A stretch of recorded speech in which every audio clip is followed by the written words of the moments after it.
the Benji Lewis Coaches Show. We're broadcasting live from Catahoula's Restaurant on Desert Street in Monroe. Mike Downhour here, Desmond Lighton over there, and Athletic Director, Head Football Coach Benji Lewis. Man, welcome to the show. And, Coach, what has it been like this week, taking the number one team in the state all the way down to the finish line? I mean, so much talk about this game over the past week. Tell me what you're hearing. Well, and I want to say this, man, before I say anything else. Ruston is a great football team. They're deserving of that. But I think what we found out the other night is we're just as deserving to be in that talk. Yes, sir. You know what I mean? Yeah. So now that I've said that, we feel like we let one get away. Yeah, we right. feel like we let one get away. And I think that Coach Ball said as much, said they deserved to win the game. We just ended up with the win, And they made one more play there at the end. That they get the blocked field goal. Tremendous play. And that's how they come out with the win. I think it was a great battle, kind of look up because that first drive had a lot of the Ahmad Hudson kid. And he can Solid. be covered and he ain't covered, Yeah. And so they went down and then they kind of went away from it and looked at some of their other stuff. And so, and we'll talk more about this, but there at the end, I wanted to go for it there and not give them the opportunity to throw the ball up to him in overtime. You know what I mean? Yeah. So, games are not made on one play. But I felt like for 4 quarters, we gave ourselves the opportunity to be there to make that play at the end. I hate that we didn't make it, but I think that when you ask about this week, those guys know, man, what if one more thing would have went our way? Right. Well, sometimes you have to go make those things go your way, and that's what we've been working on this week. It's been a good week of practice to this point. With 39 seconds left, he scores the touchdown. Dez and I are talking about, is he going to go for 1 or is he going to go for 2? And Dez is like, man, he's going for 2. Yeah. And I knew the play. He's about to run. He's going for 2 and he's about to run sweep. They ain't stopped it yet. That's it. So tell us about that point. Once we scored, did you guys already know that we were going to go for 2? Was that actually, so we got to about the 40-yard line, the minus 40, and I told B.J. Phillips he had a call go in. I didn't interrupt him when he was calling.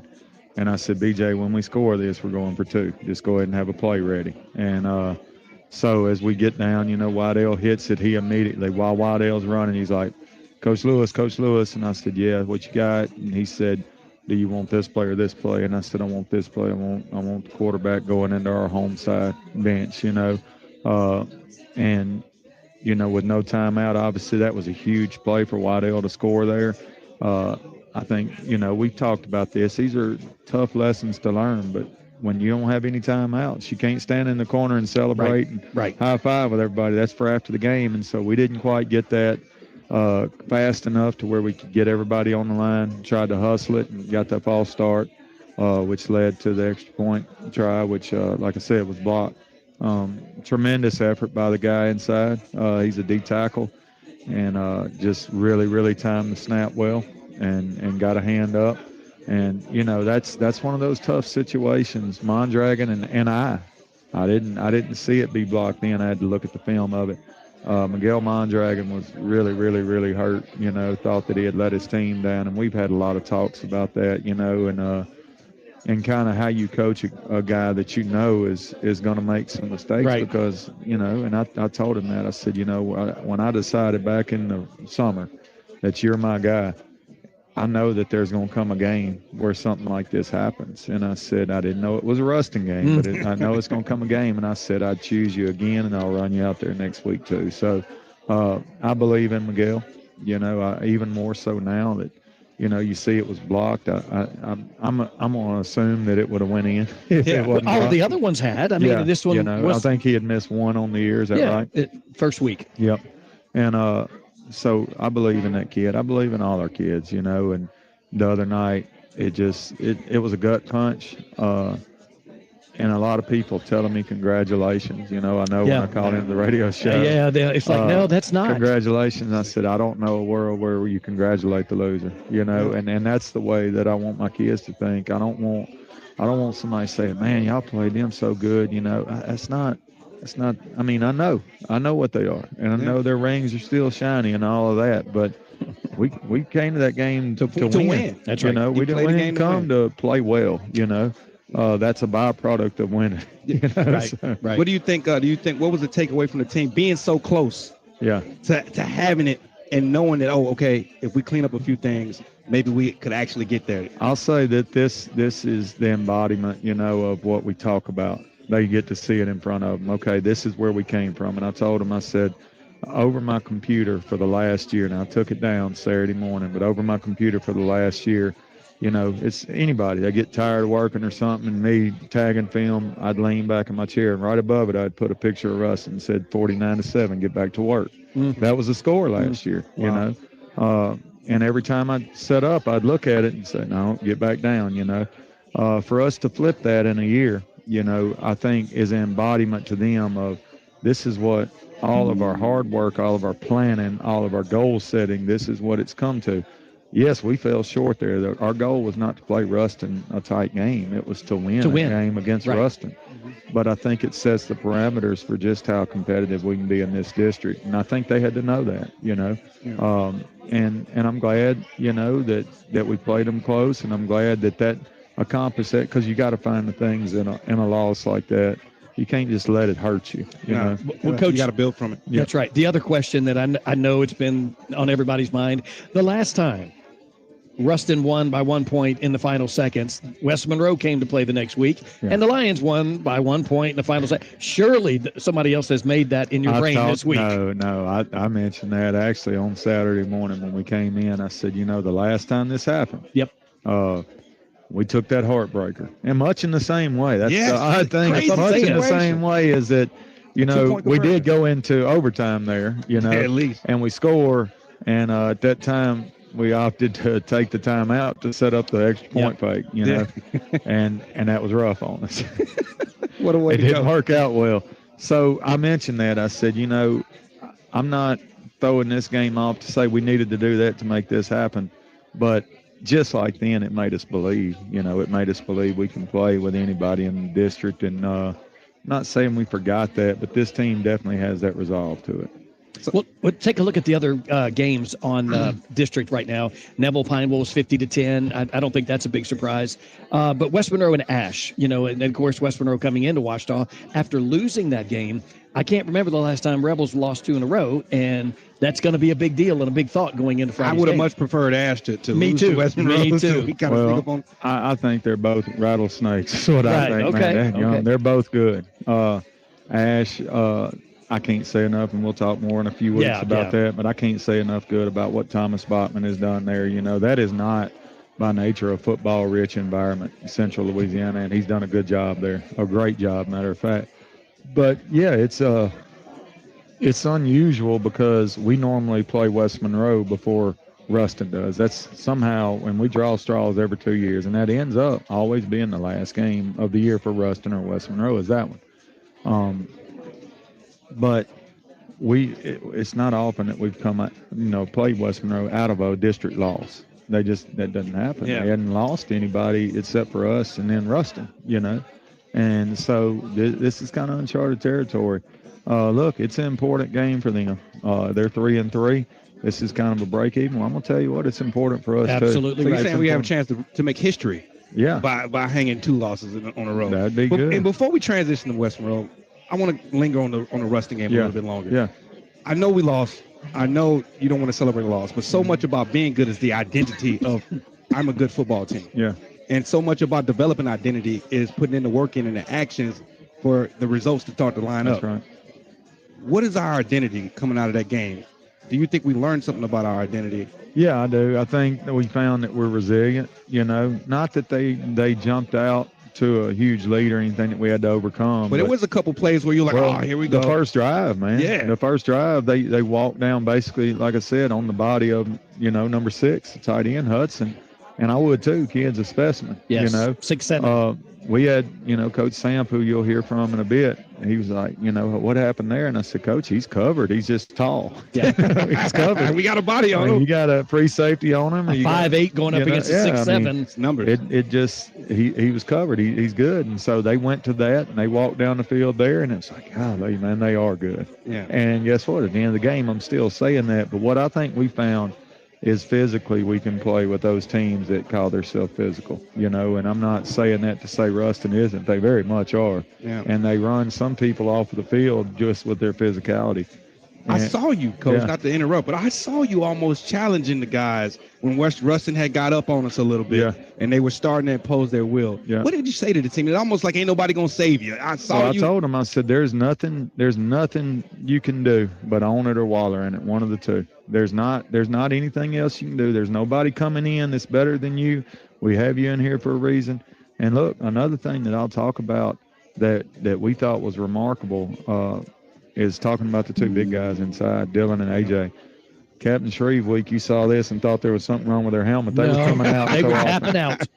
They did not come out a snap defensively the other night. They played the whole thing. So that's that AC conditioning. That's a huge testament to Coach Chance, yes. Also, Coach Foote, D-line coach, who we've gone from now we hit sleds. I mean, that's all we do in Indo is just hit sleds and drive them. We do 10s and 8s and all of that.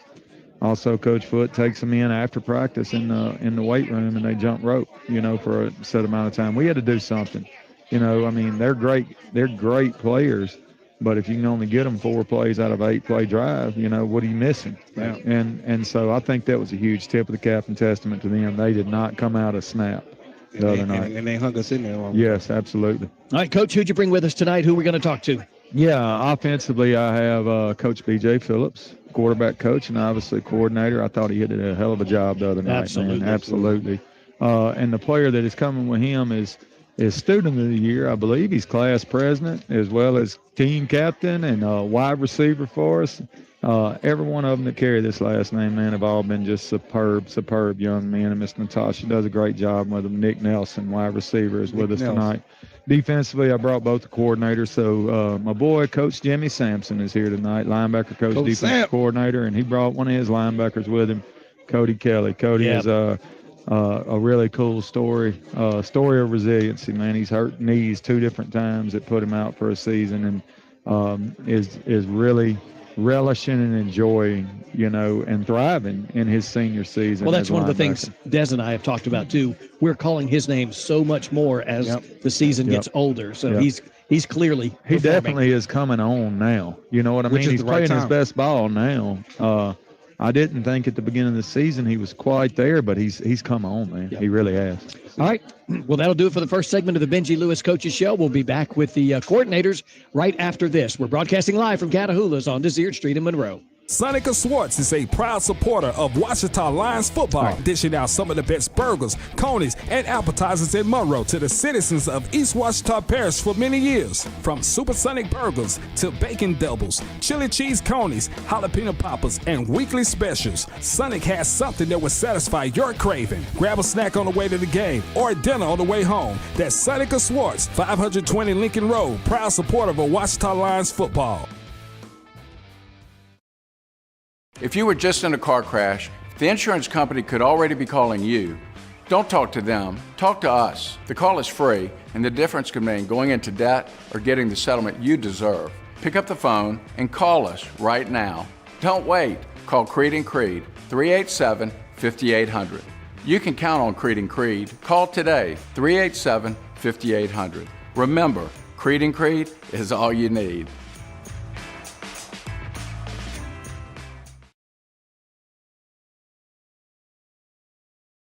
The staff at Community Health is all about service to the community. That's, we're trying to provide access to affordable, quality health care. And so with access comes service. And so you can't do that without having good staff.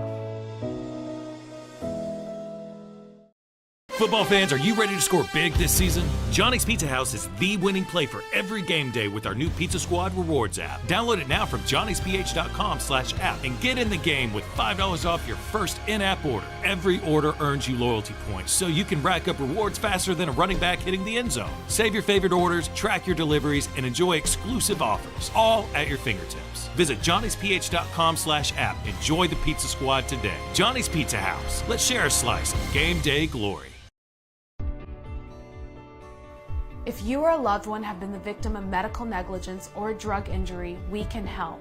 Do what thousands of satisfied clients have done. Call Jeff Guerrero, the injury attorney, and go Guerrero.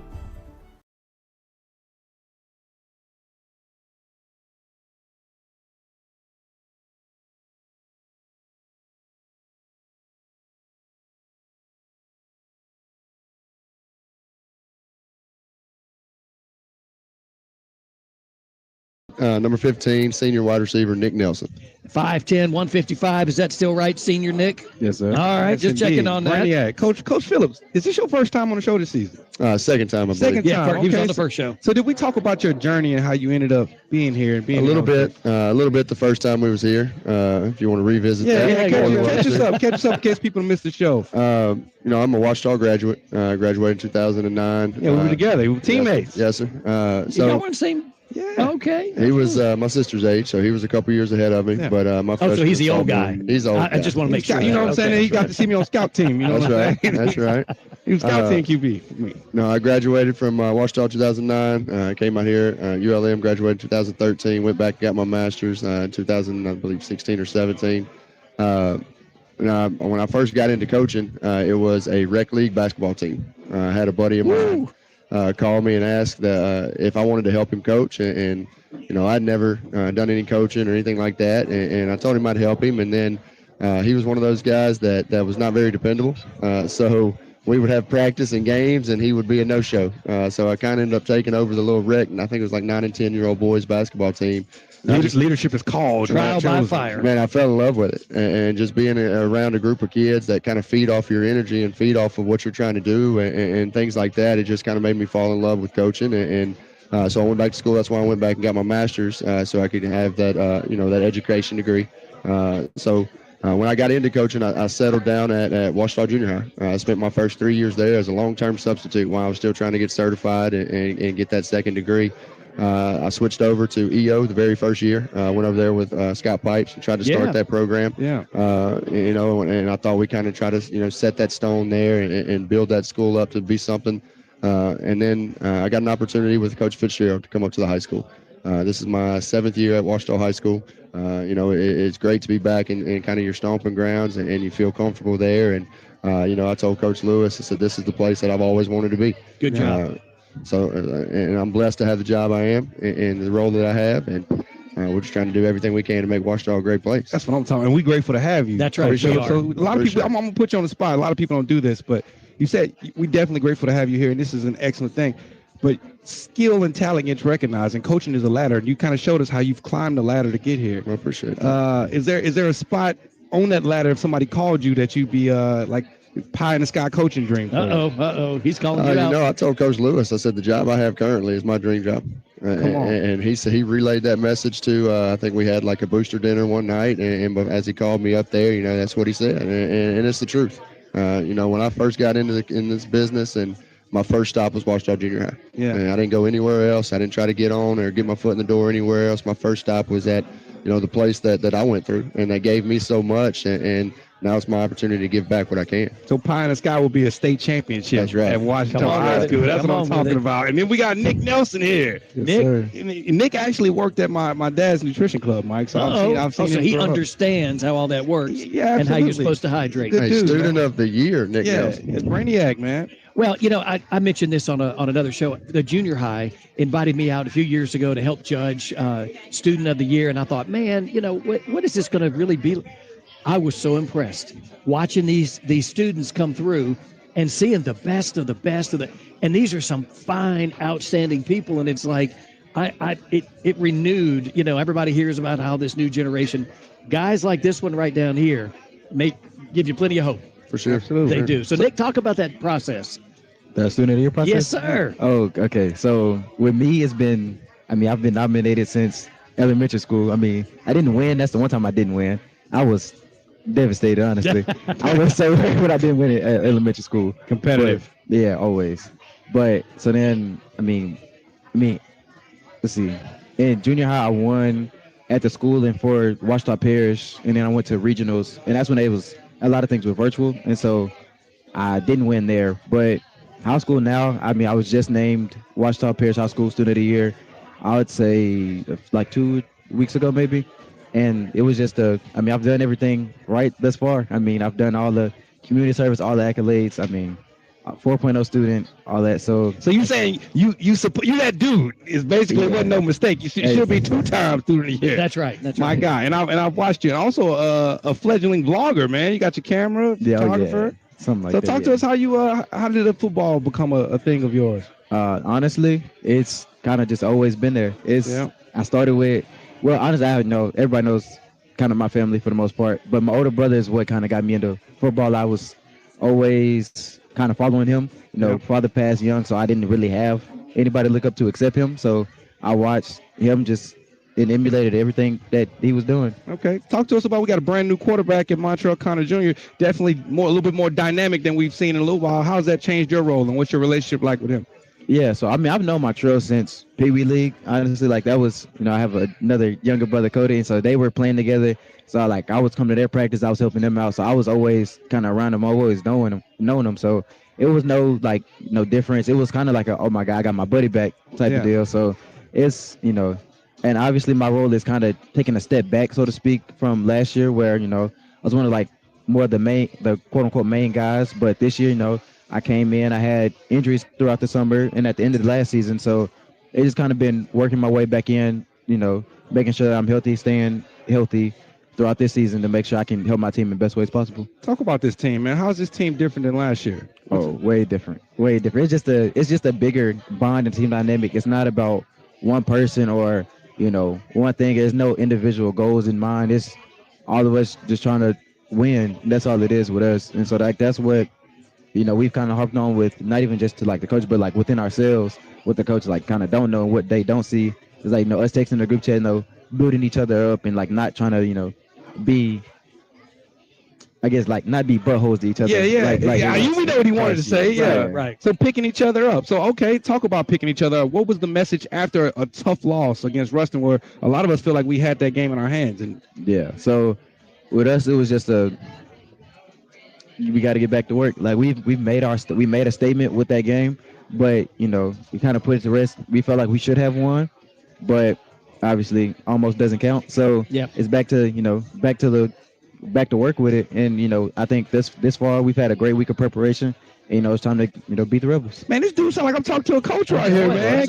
Coach Phillips, talk to us about that wide receiver room of yours and Nick Nelson specifically. He commented on kind of taking a step back this year, and that's true. He had some injuries early on with some lower back stuff and some lingering issues. So he kind of saw some of his playing time, go down, especially, what he was, expecting to be able to get.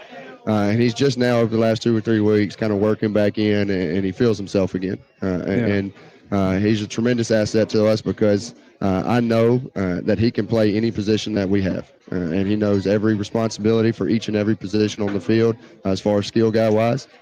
So it's a tremendous asset to have, knowing that you have that guy that you can trust and to be able to plug and play in any situation. Yeah, and we know he got the brains to learn the scheme and everyone. So speaking of scheme, OC, brand new quarterback. What's that been like installing a new system with, and how has Montreal kind of changed the way you think about plays and call plays? Yeah, for sure. We talked about it today. After practice, it's a different dynamic than what I'm used to. Obviously, still kind of new to this position and this role, but with Zach going into last year, he was a 3-year guy. I thought that was a big help for me as my first year in this position because he kind of knew what we wanted to do. And then when he goes down, it's kind of scramble drill. And you kind of saw the outcomes of that. And with Montreal, we had to take it slow. I was super excited. Fall camp starts, and I'm throwing everything at him. I'm throwing everything at him to see kind of what he can handle, what he's done before, what he hasn't done before.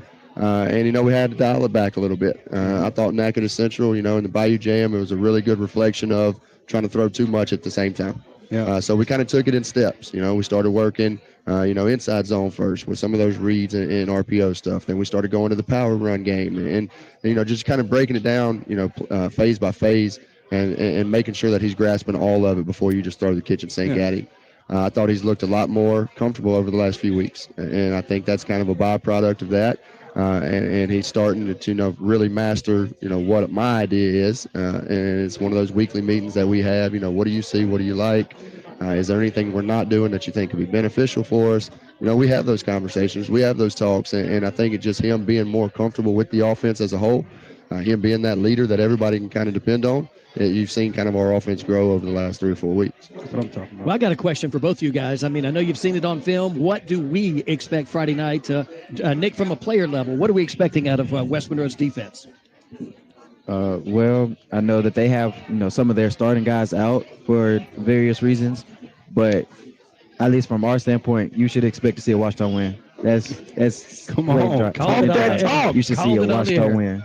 Talk that talk, man. Coach, tell us about what kind of defense do they even run? Defensively, they're a 4-2-5 guy. Okay, just like team, us. just like us. They don't do anything flashy. They're really well coached, and they believe in their philosophy. And they've been doing the same thing for years and years and years, and it's yielded them some really good results. We know, expect a lot of man coverage with some cover 3 mixed in every now and then.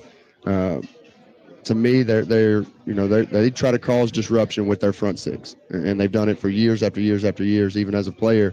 And they're kind of susceptible in the back end. And so we've got to make sure, one, we can protect, right, and we and can get give the ball time.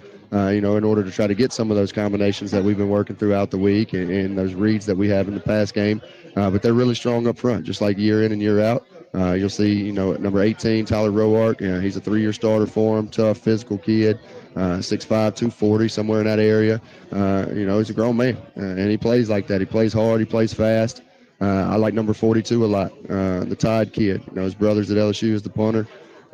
Parker Tide. He went through some injuries last year, but now he's back, full health, and he's a playmaker, sideline to sideline linebacker, big body kid. 6'3", 220. And he runs well. He runs extremely well. So, in the back end, like Nick said, we're hearing that they've got some guys out for some different reasons. Whether or not that's true, I don't know. We'll come to find out on Friday. But like I said, they try to cause disruption and kind of get you off your game with those front 6. So we've got to do a better job than we did last week, controlling the line of scrimmage, being able to run the ball successfully, and giving our quarterback a little bit more time to get the ball out of his hand.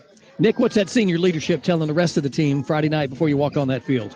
Oh, man, it's just play our game. There's no pressure on us whatsoever. I mean, you're right. All the predictions, nobody expects us to win. They haven't expected us to win all year. I like this. So there's no pressure on us at all. It's just play our game and have fun. I mean, there's some pressure now. You telling people expect Ouachita win, but I like that. Pressure's a privilege. Yes, it is. Yes, it is. All right, gentlemen, we'll appreciate that. I know you guys are all ready to go for Friday night. Final thoughts on West Monroe before we get out there and take to the field? We're excited about the opportunity. We ask that people come out. I know it's been fall break week. We've had really good practices all week, and so we're just hoping that we get a really good crowd in Friday night. Give us some noise in the stands and kind of give us that home field advantage that we've had over the last couple of weeks.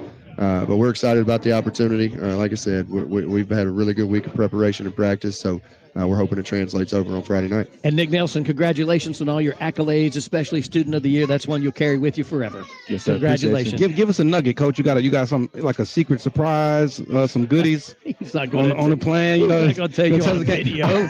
I'm not real sure what you're talking about right now, Dan. I did have one question before Mike gets out. Oh, man. I asked you about Montreal Jr. earlier, and you highlighted about how hard it is to install an offense. Mm-hmm. Is there something that he could do that surprised you, that you learned, like, I can call this now that I didn't know we could do? I kind of knew, what to expect with his legs. Obviously, that's, been a storyline around this area for years and years and years. It's in the whole family line. To Pee Wee ball, but the spin rate he has on his ball and being able to place the ball at different locations throughout the field, that was something I didn't know, was in his game. I didn't know you had that in your bag. And so being able to see him kind of disperse the ball and make some of those really tough throws from one hash to the opposite numbers, and then being able to get that ball and drop it in those windows on the seams, there's some touch that sometimes you just have naturally, and that's what he has.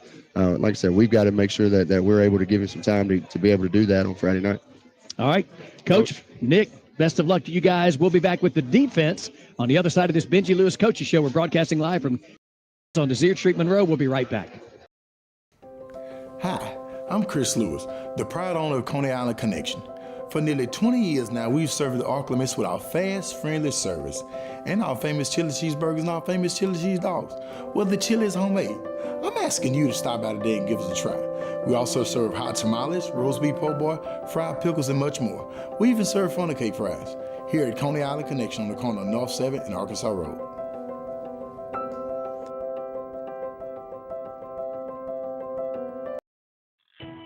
Randall Garvin's Captain Avery Seafood and Specialty Meats is now open. 2 incredible and delicious institutions now under one roof. Fresh cut steaks, stuffed meats, and wraps. He's got fresh seafood of every kind, along with boiled shrimp, barbecue ribs, sausage, and chicken. Plus, there's always grab-and-go dishes if you're not cooking. Randall's is also taking ham and turkey orders for the holidays. Randall's Captain Avery Seafood and Specialty Meats, 1 block off 165 at 2607 for Rand in Monroe.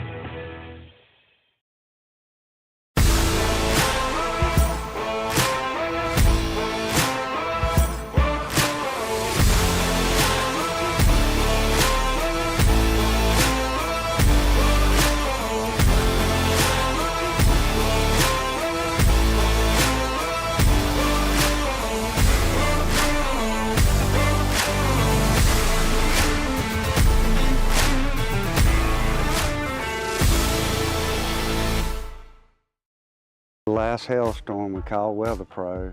They came out very quickly, inspected the house, did everything we needed to do, took care of all the paperwork, and took care of it quickly. After that was done and they cleaned up everything and didn't have to worry about anything, there was no hassle, no nothing. It was great. They did a very professional job. I would highly recommend them for any job that you have for roofing needs. Hey, football fans! Why do you think every generation since 1948 keeps coming back to Tillman Tire? Quality tires at competitive prices, sure, but our service is what keeps them coming back year after year. Tillman customers know we'll do the job right the first time and have you on your way fast. Come see us for tires and brakes Monday through Saturday. Tillman Tire and Wheel, Cypress Street, West Monroe, and Highway 80 Monroe. Tillman Tire, a proud sponsor of high school football.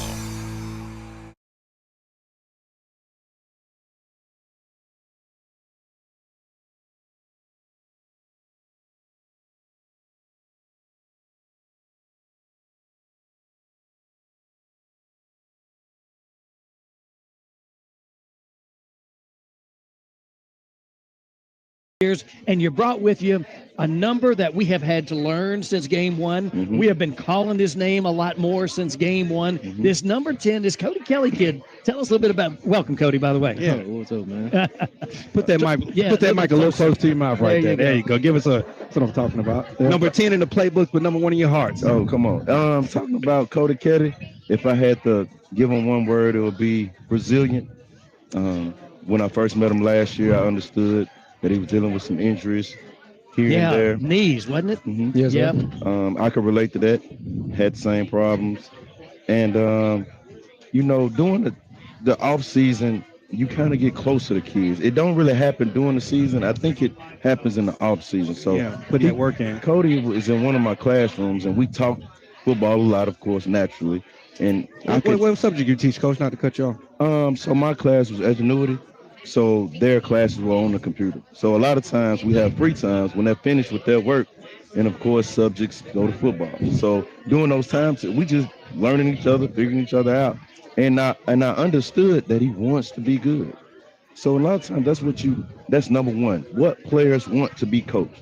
So I have a good group, I believe, in linebackers that those kids want to play and they want to be good. So Cody has taken that and just ran with it. Watched a lot of film. Contacts me a lot about what I see, what we're looking at this week, and I think he's having a productive year. Come on, we've been able to watch that because I didn't know a lot about you before this season, and I just noticed I keep saying number 10's name. That's right. It started off as who's number 10? Cody Kelly on the tackle. Then before I knew it was just coming out, man. Kelly. So talk to us about what have you learned as the season went on, and what clicked for you? Did the game start to slow down? I know for me, what happened. What happened for you for the game to start to make sense? So, dealing with a lot of injuries, everything going to be slow coming back. So, once I just started watching a lot of film on what I'm doing right, what I'm doing wrong, and I just started seeing it. But see, with what you just said, what I'm doing wrong, you're acknowledging there's growth there, and you can't grow until you realize that you've got to do that. That's excellent. That's the number one thing it starts with. It starts with actually having an open mind, going into actually being able to take coaching, actually allowing somebody to tell you you're doing wrong, and actually accepting that you're doing wrong, and going forward, actually changing and making that change. That's where the goals come from right there. And they get that a lot. Okay, but before the camera came on, Des called you something. I want people to hear this. I told him to tell us about his experience being Theo Huxtable on the Cosby's. And he's like, who? Cody looked at me. I might as well have called him a Martian or something. They don't know about the Cosby Show. Make me feel old. Man. But yeah, this is still Huxtable's twin. Much more athletic. So you said about some things that you were doing wrong and doing right. Give us some examples. So, number one thing is just execution. You can be in the perfect place to make the tackle, and you just simply just don't make the tackle. And that just come with simple things as not having your feet in the right place, not being in the right position, not being at the right angle.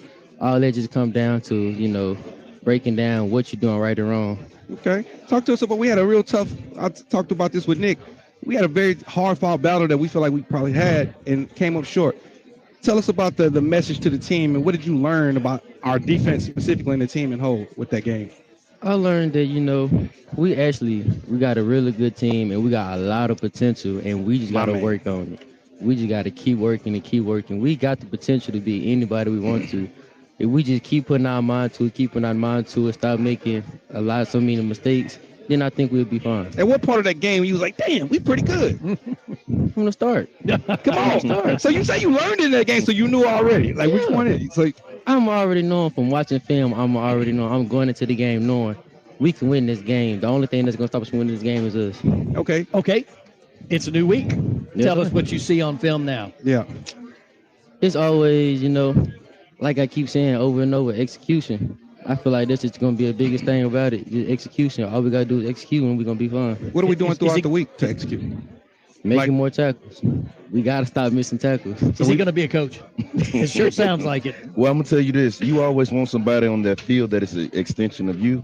And because we're in custom communication, this is one of the extensions of me. Is he like the green dot on the field? Oh, without a doubt. I wish I had one in his helmet so I could tell him right there. So guys in college, they now they got the microphones in college. They put the green dot. That's who get to talk to the coach. Right. So this is who you communicating with during the plays. More than him and DeAndre Mansfield, I appreciate. Mansfield. So both levels of the defense. Yes. Okay. So talk to us about what it's like having those two big hauls in A.J. Washington and Dylan Berryman in front of you from a linebacker position. Man, happy birthday.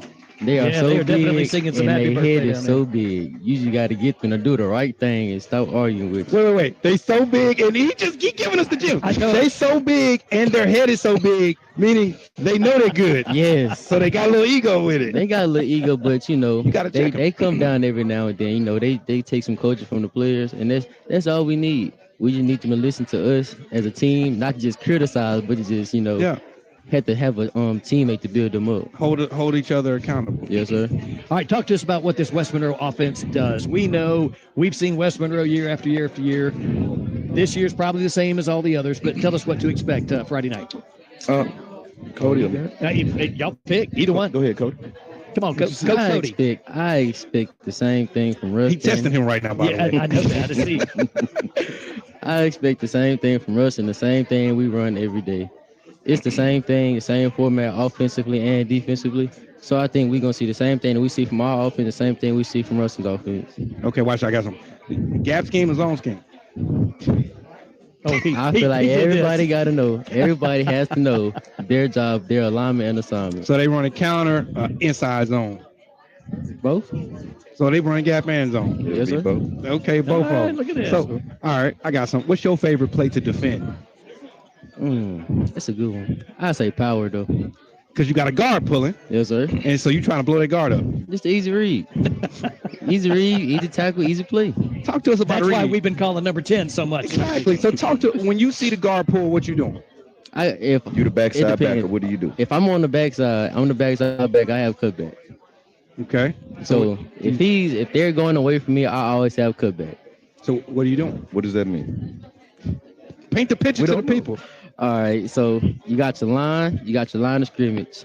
If you're looking at your guard is gonna pull behind the line of scrimmage. Yeah. So your job is to mirror his footsteps, and travel with him. And it's gonna be a big hole to open up for the running back. And your job is to make sure he don't come through that hole. If he does see you, most likely a good running back is gonna run away from it. Yeah. And that's gonna allow for my teammate to go make the play. Have you learned? That's what I'm talking about, doing your job. So have you learned that you can manipulate the running back by pretending to be out of position and make him come to you and then get in position? Yes, sir. Now, don't do that because that's going to drive him crazy. But I had a coach that used to say, because I would get reached on the outside zone at the 3 tech, I would let him reach me so the running back would stay outside. And at the last minute, I'd jump out there and make the tackle. So I had a coach say, if you're going to be wrong, you better be right. Coach, you need me to shut this down. I'm giving you some black belt judo type stuff. No. If you out of position, you better make that. Yeah, but that drives the linebackers crazy. So my linebackers had to learn that it might look like Dez not in B gap, but he gonna be in B gap. Just trust. If you want to do that, you better make the play. Yeah, exactly. That's right. That's right. Coach Sam, tell us the rest of the defense and what they're gonna, what should we expect watching the game tonight or Friday? Western Rose power run team. They're gonna get behind 2 strong guards, running back number 8, and they're gonna run at you. So their run game is going to set up their pass. When they get ready to pass the ball, they're going to try to play. It's going to be play action, and they're going to misdirection, and they're going to leak out. It's going to happen. You can't fall asleep on it. Continue to do our job, and that's been part of our message, just to do your job every play. Trust your teammate to do his, and you be in the right place, have your eyes in the right place, and your feet going to follow. Coach Samp, I asked Coach Phillips about this. Sorry to cut you off, Mike. What is going through your mind when you're choosing your play call? Are you calling plays to put players in position? Are you calling plays to protect certain players?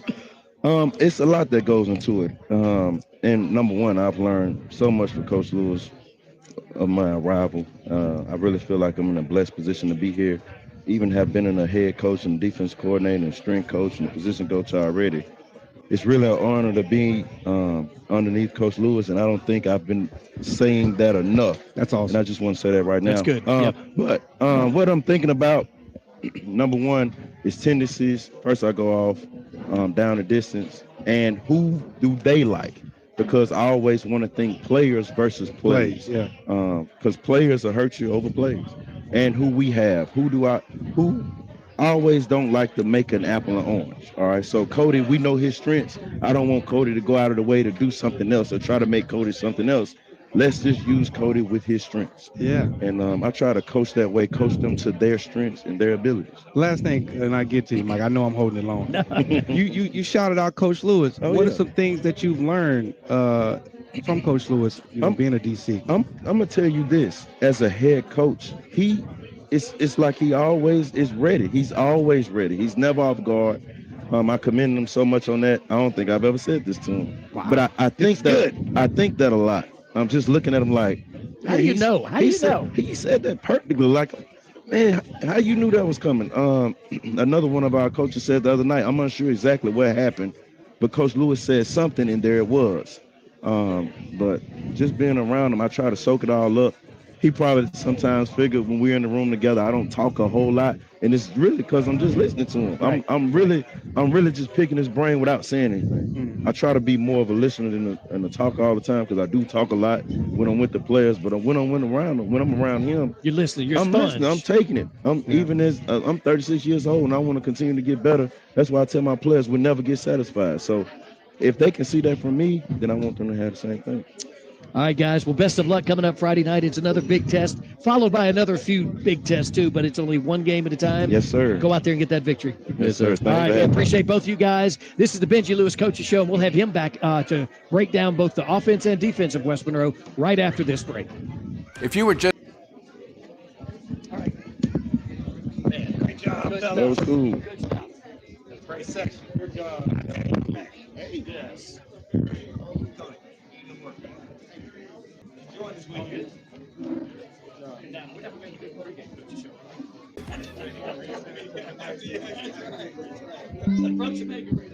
I wish I could have seen my face. I wish I could have shown it to you. All right, how much time we got? Check. Diamond Gun and Outdoor in Lake Shore. Oh, yeah? Only a cut above the others. Get ready for hunting season at your one-stop Yeah. shop, Diamond Gun and Outdoors. Check 1 2. All right, here we go. And we will be able to do the pregame coaches show. We just turned live stream off, he said. And we'll be able to, he'll still be able to get it. I don't know how. Y'all over my head on this stuff anyway. Ben over my head. Ben over mine. All right, Chile, can you hear me? 8203 Desert. Oh, wait, sorry. All right, go, Chile. How many? Oh, all right. Welcome back to the Benji Lewis Coaches Show. Yeah. Yes, it's always good like that. Welcome back to the Benji Lewis Coaches Live Show, TV. broadcasting live from Catahoula's Restaurant on Desert Street, Monroe. Every Wednesday night, we broadcast here for this man's Coaches Show. We look back at what happened last week or two. We look ahead at what's coming up. We've already looked back. Coach, West Monroe Rebels coming into your house Friday night. Talk to us about what to expect. You can pick defense, offense, special teams. You can pick any of those that you want first. Yeah, man. Well, I don't know. Y'all tell me. Y'all are a long-time Ouachita guys. I've been here 4 years, but I would say this is Ouachita's oldest rival. Is that what you would say, guys? We hated Neville before we hated West Monroe. See, that's before my time. See, Neville was me. West Monroe was the easy team. They didn't do anything until 1993. Yeah. We hated Neville What before about we hated. you? Was that your For team? me, it was Ruston, like in junior high, because we used to smoke West Monroe in junior high. So, like, it goes back. Bar was Ruston was always the people. But since 1993, without a doubt, West Monroe. Yeah, man. So they are. I think they kind of been everybody's rival since they arrived. You know what I mean? And this year's team is no different. Everybody wants to beat them. They're still a high standard in football in the state of Louisiana. This has been an uncharacteristic year for them. But look, they played some really, really good teams. Yeah. I mean, Pulaski Academy up in Arkansas. Yeah, they did their own tour of Arkansas. We did that too. And they can have no it. good. Yeah. Excuse me. But West Monroe still has a lot of pieces. Obviously, I think West Monroe has always been characterized by two things: by the veer football attack and by playing tremendous defense. And you look, and they're still running the veer, and they're still playing good defense. Now, I know there's outliers, the Pulaski, but, we've been in those kind of games too. Last year against Ruston, I think they recovered 3 onside kicks against us. So that gets tough, and it can make a game look ballooned when it, I mean, they still scored 50 points, I think, on Pulaski. But look, they come in with a pretty senior offensive line. They've got some really good bodies, as they usually do on defense, and they're able to still do the things that they've been doing in running the veer and running gap scheme run, and then sprinkling in their pass just like they always have. Defensively, structure hadn't changed much. The old Jerry Arledge days. Well, now Rob Arledge is coordinator and does a great job for them. Special teams are a definite plus for them. I think they've got, I don't know if there's a better punter in the state, but definitely their punter, Lane, is the principal's son. He does a heck of a job, man. He hangs it. He's 4 or 5 second hang time guy. Really gets a lot of air Well, under it. that takes your return game out too, though. Yeah, absolutely. I mean, it's hard. We've looked at it and things like that. How are we going to do it? Because it cost us last year. We fumbled one inside the 20, and it cost us there. Not only did that cost us, they blocked a kick in our end zone for a touchdown. In a 10-point game, those two things made big swings. So we've got to be careful in the special teams game. But look, they've got some great talent on both the offensive and defensive side of the ball that I'll talk about.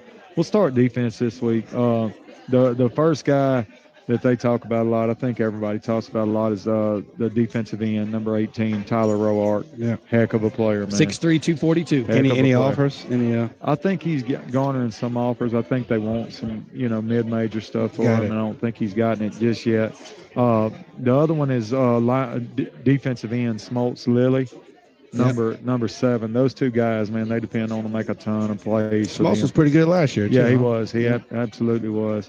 Their linebackers, Parker Todd, brother of Peyton Todd, he's 6'3", 220.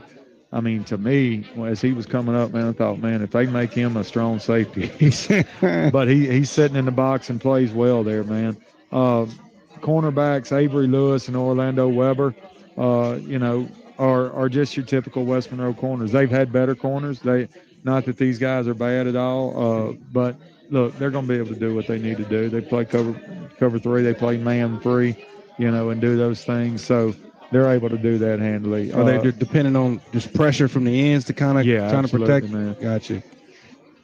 You know, West Monroe has always been an opportunistic pressure team. Their blitz, what I've always been impressed with them was their blitz discipline. Those guys will peel off on the back coming out and things like that. Yeah. When they blitz, they don't miss the tackle. They hit it, you know, because a lot of times they were either playing match man or just cover 4 quarters and just keeping everything in front of them. So when you do that, you got to get that first tackle down, you know. Yeah. And they do a good job of that, have been in the past. And looking to continue that. You just brought back some nightmares of, you know, have been on the blitz, but having to know if that back swings out, I got to peel off and I got coverage and I'm on the island out here. It's tough. I try as much as I can not to put our guys in that situation because I want them to be one job, one thing. I feel like you play fastest that way, but I will say that through the years they've been really good at doing that and staying full speed and being able to cover that and really taking that away from you. So defensively, I think you see a lot of similarities from what they've always been, just like you have offensively. But I think, you know, like every year, West Monroe, if they have a good defense, they're going to be good at the defensive end positions, and they're going to be good at linebacker. And I think that they have the pieces at those places to give us some trouble, you know, at those, just because of what we do. Any matchups we're looking for on, you know, between? You know, obviously, you know, you want to get Waddell in an advantageous matchup, you know, and we're always looking for that, always looking for ways to do that and try to be inventive. I task them every week. I said, you know, in Sunday meetings, I tell Coach Phillips, I said, hey, we need to find ways to get Waddell matched up. And Coach Chance, I guess he's tired of hearing it. He said, Coach, we pretty much do that every week. And I said, well, that's step one. We've got to be good at it. Yeah. You know, we've got to be inventive in that. Because look, there's no secret. That secret's out of the bag. Waddell Clark is one of the most talented young men in this area, you know, and that's not to say anything else bad about our other guys. We have weapons, and we need to utilize all of them. Well, pause on West Monroe for just a minute. Talk about your guys, the skill positions from Dade to Connor to Wydell, and then on defense as well. I mean, you have got some incredible talent, but it's really seeming to be coming together at the same time. I think they believe and they realize, you know, like. So it's more mental. Yeah, and it always is a mental game. You know, it always is. But you know, just starting with Montrell Connor, our trigger guy, the thing that I think probably, and I don't want to speak for Rustin, but I think surprised him the most was just how elusive Montrell Connor was. They played some great quarterbacks in these last 2 years on their run. Montrell got out of that a lot of times and was able to prolong the play, you know. Threw for, 170, I think, and then rushed for 114 more. I mean, that's big tough, passes. man. Yeah, some big time passes. That's tough. You know, while he didn't get really going the other night, you know, MJ Day continues to be a threat against anybody. That's right. It just wasn't his night the other night. He got a big one at a time to time. That's right. Now, in the past game, he did. Yeah. He caught one and did MJ kind of things, you know, with it. You know, Seneca Battle, the sophomore, as he continues to come on, there's some things that he's got to shore up that I think will really make him a viable player. Nick Nelson, very possession-type receiver, and Jordan Brown, who didn't have kind of the game that he's been having. But those guys, as well as C.J. Spurs when he comes over, you know, he give you a lot of weapons. And I can't say enough about a guy that, you know, is not on the carry chart much, but, man, when we get on the goal line, he's going to put the ball in. That's Cam Williams. Right. Man, he's done a heck of a job. I don't think people realize how hard that job is. Oh, you're on the one, just go score it. No, it's right. Everything's compressed there. That's They right. got guys stacked in there, and you got to find it, and you can't tiptoe around it. It's got to be downhill, and you got to do it quick, and he does a heck of a job with that. Our offensive line, you know, the other night we played with an injury or two, and I'm really proud of those guys. You know, were we perfect? No, we weren't perfect up front, but I think some guys grew up and got some real on-the-job experience, if you will, there. Thomas Gerard and Garrison Young, those are guys we continue to look at as seniors to lead us and look for them to have a better game than they had last week and keep improving. Defensively, you know, we're chock full of juniors. Our only senior is C.J. Spurs, I believe. Tedrick Reitzel being the other one. But other than that, you're looking at a bunch, and Cody Kelly. You're looking at all juniors or less, you know. Obviously, the big two that everybody talks about, AJ and Dylan, but I'm gonna tell you what, Tedrick Reitzel stepping in place of an injured Kendarius Walker. Look, he's done a heck of a job, man. He is, and he's taken what he does well, which is his strength, and he's taking on those blocks and doing a heck of a job, man. He really is. Petey Jones is doing a heck of a job. I think DeAndre Mansfield is quiet, but I think he's having another year that put him as a first-team All-District player last year. Orlando Fremont is coming and becoming that guy that we knew he could be. And right now, I guess what we need to really shore up is who's that other corner opposite of C.J. Spurs. Dallas Elmore has done it at times. Donovan Shine has done it. We don't mind either one of them, but we create that competition there to try to really iron sharpen iron, so to speak, and hope that one of them, will distance themselves. Right. And here we are in week 7 still talking about that. I don't mind platooning that position, but I just want to see continuity there. Talk about their offense, Coach. You talked about them being a veer team and having they always have a couple of leak plays that it feel like they pound you and then they try to slip one out there. Yeah, Ryder Dejon is their quarterback. Ryder is an 11th grader, 6 foot 194. You can tell he's a product of the system, a veer kid. Kind of knows that. Caden, they use 2 fullbacks. This is the first year that I think I've seen West Monroe almost 50-50, 2 different fullbacks. Really? One is Caden Willis, the brother of Willis that played there a few years back. Caden is a senior, 216, 5'9", 216. The other one is Gene Ponty's son, Christian Ponty, is a junior. 5'10", 206. 5'10", 206. Okay. Gene started late on. Got him a kid. Yeah. I think, man, number 8 for West Monroe, their running back. Obviously, their tailback's always going to get carries. Randalrick Miles, yeah. He's a senior. He's 5'10", 212. So, man, I mean, a package there, Yeah. And then they sub him out with number 9, Ziggy Etheridge. Ziggy may be the smallest player that I've seen. That's even smaller than Dave. That's what I'm saying. He's 5'3". Yeah, West Monroe, they always got a big body guy. 5'3", 130. He must be pretty quick. Bottom. He is very, very fast. 130? That's what I'm saying, man. 5'3", He's a flyweight in the UFC. Yeah. My goodness. And then, as far as the other big weapon that they have, man, I think that they try to get the ball to number 4, Trez Davis. Trez is a guy that came out from basketball this year. He's 11th grader, 6 foot 178. And look, they like getting the ball to him. They have a couple of other receivers, but I'm telling you. So what are some ways to get the ball to him? Are they trying to hit him on the play action, big post over there? Well, yes, to answer your question. They're very similar in that they still line up 50+% of the time in the eye. Their passing concepts in what I call 11 personnel, sniffer stuff, that's changed somewhat, and that's how they're getting the ball to them, putting them in the slot and running smash and things like that. Yeah. So that's changed a little bit in that regard. That's the part I think you see the Cedric Goins and Taylor Birch touch of those 2 guys involved. Quarterback throws a decent corner ball? He does. Yeah. He does. He's been able to get it there, and like I said, Trez has really done a good job for him.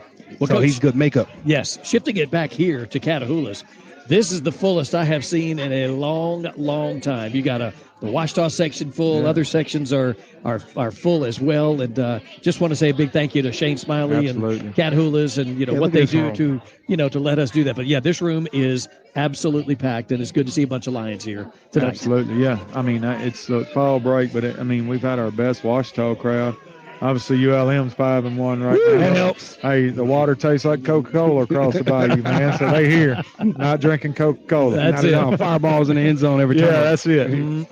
Yes, all right, Coach. Well, final thoughts as you get ready, your team ready for the Rebels. Yeah, man. Look, we just want to continue to build on what we've got going here. I don't want to lose traction.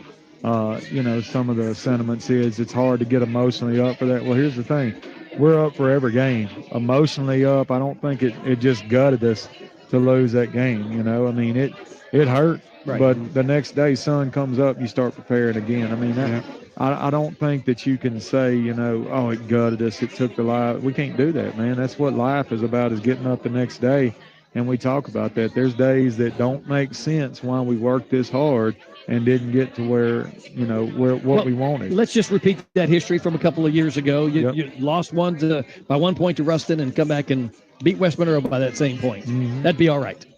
And we talked about that. Yep. Final thought, Des. I'll be in Jamaica, but good luck. I'm Yeah. going to be listening. I'm going to be Tuned tuned in. He will. From the beach, ready. All right, man. Here we go. All right, you've been tuned into the Benji Lewis Coaches Show. We appreciate you tuning in there. We've been broadcasting live from Catahoulas on Desert Street in Monroe. We will see you guys Friday night pregame Coaches Show at 6:30. Kickoff is at 7. It will be at the Lions Den. We expect to see you there. We'll see you guys next week, Wednesday at 6 o'clock at Catahoulas. Hi, the proud owner of Coney Island Connection. For nearly 20 years now, we've served the Arklamists with our fast, friendly service and our famous chili cheeseburgers and our famous chili cheese dogs. Well, the chili is homemade. I'm asking you to stop by today and give us a try. We also serve hot tamales, roast beef po' boy, fried pickles, and much more. We even serve funnel cake fries here at Coney Island Connection on the corner of North 7th and Arkansas Road.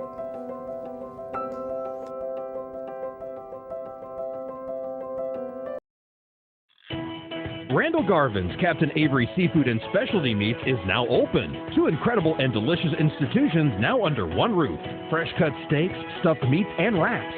He's got fresh seafood of every kind, along with boiled shrimp, barbecue ribs, sausage, and chicken. Plus, there's always grab-and-go dishes if you're not cooking. Randall's is also taking ham and turkey orders for the holidays. Randall's Captain Avery Seafood and Specialty Meats, 1 block off 165 at 2607 for Rand, Monroe.